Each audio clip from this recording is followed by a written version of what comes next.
नमस्कार दोस्तों, मैं आपका दोस्त, आपका साथी चंद्रजीत शर्मा।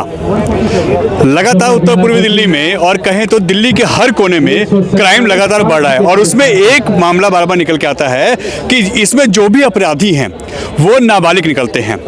इसी को लेके जब हमने सवाल पूछे सांसद जी से तो उत्तर पूर्वी दिल्ली के सांसद मनोज तिवारी ने उसका बिल्कुल सटीक जवाब दिया और उन्होंने अभी एक प्राइवेट बिल की बात कर रहे हैं जो वो संसद में पेश करने वाले हैं। उस पर उनका क्या कहना है, क्यों उन्होंने पेश किया और आखिर उत्तर पूर्वी दिल्ली में क्राइम बढ़ रहा है उस पर वो क्या एक्शन ले रहे हैं, आइए उनसे बात करते हैं। सांसद जी, जितने क्राइम हो रहे हैं दिल्ली की बात करें, उत्तर पूर्वी दिल्ली में बात करें, वहाँ पे होता ही है कि एज फैक्टर आता है, नाबालिग निकलते हैं, छूट जाते हैं महीने 2 महीने में और फिर क्राइम करते हैं। इस पर क्या एक्शन लिया आपने अब तक? ये एक बहुत ही ज्वलन समस्या है जी। हमारे देश में।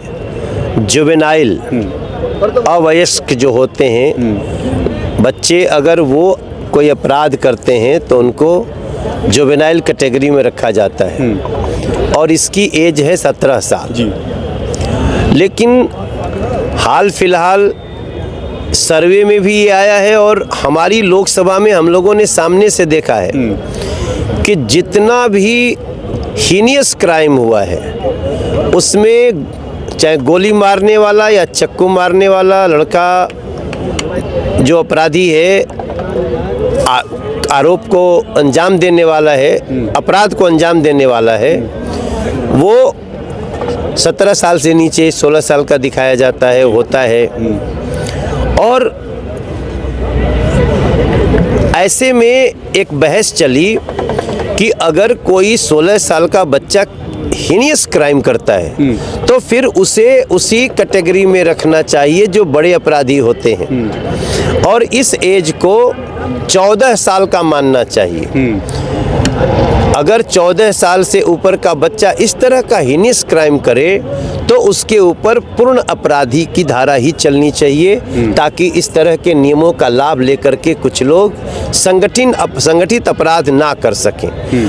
अब इसके लिए अभी वैसे तो 17 का 16 हो गया हीनियस क्राइम में। अब अगर 17 साल का भी बच्चा हो, हीनियस क्राइम किया हो, रेप हो, तो उसमें उसको बड़े की तरह ही सज़ा मिलेगी। 16 साल से ऊपर का है तो 17 साल का। हमने अभी एक प्राइवेट मेंबर बिल लाया है जी। कि ऐसे केसेस में 14 साल के ऊपर को बिल्कुल सख्त कार्रवाई होनी चाहिए जैसा हीनियस क्राइम करने वाले लोगों के साथ होता है। मेरा प्राइवेट मेंबर बिल एक्सेप्ट हुआ है, अभी उस पर बहस होगा और मैं इसके लिए अब कोर्ट में भी जा रहा हूँ PIL के साथ, क्योंकि हमारे क्षेत्र में कई ऐसी 20 घटनाएं घट गई हैं जहां लोगों ने एज का फ़ायदा लेकर के संगठित अपराध किया है। वो हमारे टारगेट पे हैं कि हीनियस क्राइम करने वाले लोगों को 14 साल से ऊपर वालों को मेन जैसे केस चलता है उस तरह चलाया जाए। संसद जी, ये भी देखने को मिला है कि जो यहाँ पे गैंग चल रहे हैं वो ऐसे ही लोगों को, ऐसे बच्चों को यूज़ करते हैं ताकि वो बच भी जाएं और काम भी हो जाए।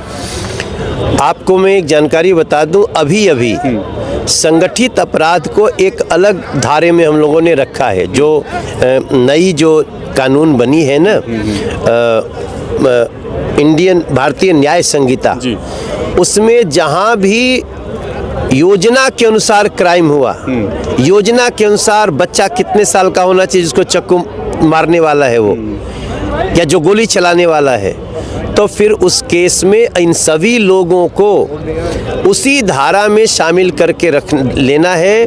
और यही मेरी मांग है कि अगर वो संगठित अपराध हुआ तो 14 साल प्लस का भी अगर अपराधी है तो उसके साथ वही धारा चलनी चाहिए जो बड़े अपराधी हैं। इसमें एक चीज़ और देखने को मिलती है सांसद जी कि जब हम पुलिस से बात करते हैं, DCPC हो या SHO हो, उनका साफ कहना होता है हम क्या करें, मजबूर हैं क्योंकि नाबालिग है, कुछ कर नहीं सकते, 2-4 महीने बाद छूट जाएगा, तो हम कुछ कर नहीं पाते ऐसे में। इन्हीं बातों को लेकर के हमने हीनियस क्राइम में, बार बार हम बात रिपीट कर रहे हैं, हीनियस क्राइम में 14 साल से ऊपर को मुख्य जैसे धारा के अपराध होते हैं उसमें शामिल करना चाहिए। अब अगर आपको कोई कहता है तो एक संगठित अपराध का धारा लागू हो चुका है। अगर योजनाबद्ध किसी ने अपराध किया है तो वो उसमें उसके साथ वही होगा जो मुख्य अपराधियों के साथ होता है। मतलब आप इसको लेके सीरियस हैं और किसी कीमत पे आप इस बिल को पास करना चाहिए। मेरी पूरी कोशिश है कि हम इस बिल को पास कराएं, कानून में ये बदलाव हो ताकि हीनियस क्राइम करने वालों को इस तरह का योजनाबद्ध साजिश करने का मौका न मिल सके। देखिए ये थे हमारे साथ सांसद उत्तर पूर्व दिल्ली के मनोज तिवारी जी, जिनका साफ कहना है और वो प्राइवेट बिल संसद में ला चुके हैं, उस पर अब बहस होनी है और वो उसका चाहते हैं कि पास हो जाए, जिससे जिस तरीके से उत्तर पूर्व दिल्ली के हम आपको खबरें दिखाते हैं, दिल्ली में दिखाते हैं कि लगातार जो नाबालिग हैं वो क्राइम करते हैं, बच जाते हैं, महीने दिनों में वो बाहर आते हैं और ऐसे में लोगों के परिवार बर्बाद होते हैं और कईयों के बच्चे अपनी जान से चले जाते हैं। कहीं ना कहीं ये पहल सांसद मनोज तिवारी की एक अच्छी है, एक अच्छी सोच है और अगर ऐसा होता है तो कहीं ना कहीं क्राइम पे लगाम लगाने पे भी पुलिस को आसानी होगी। जो पुलिस मजबूर हो जाती है अब वो एक्शन लेगी और कहीं ना कहीं इस पे एक्शन होगा तो लोगों को भी न्याय मिलेगा। एन भारत टीवी, दिल्ली।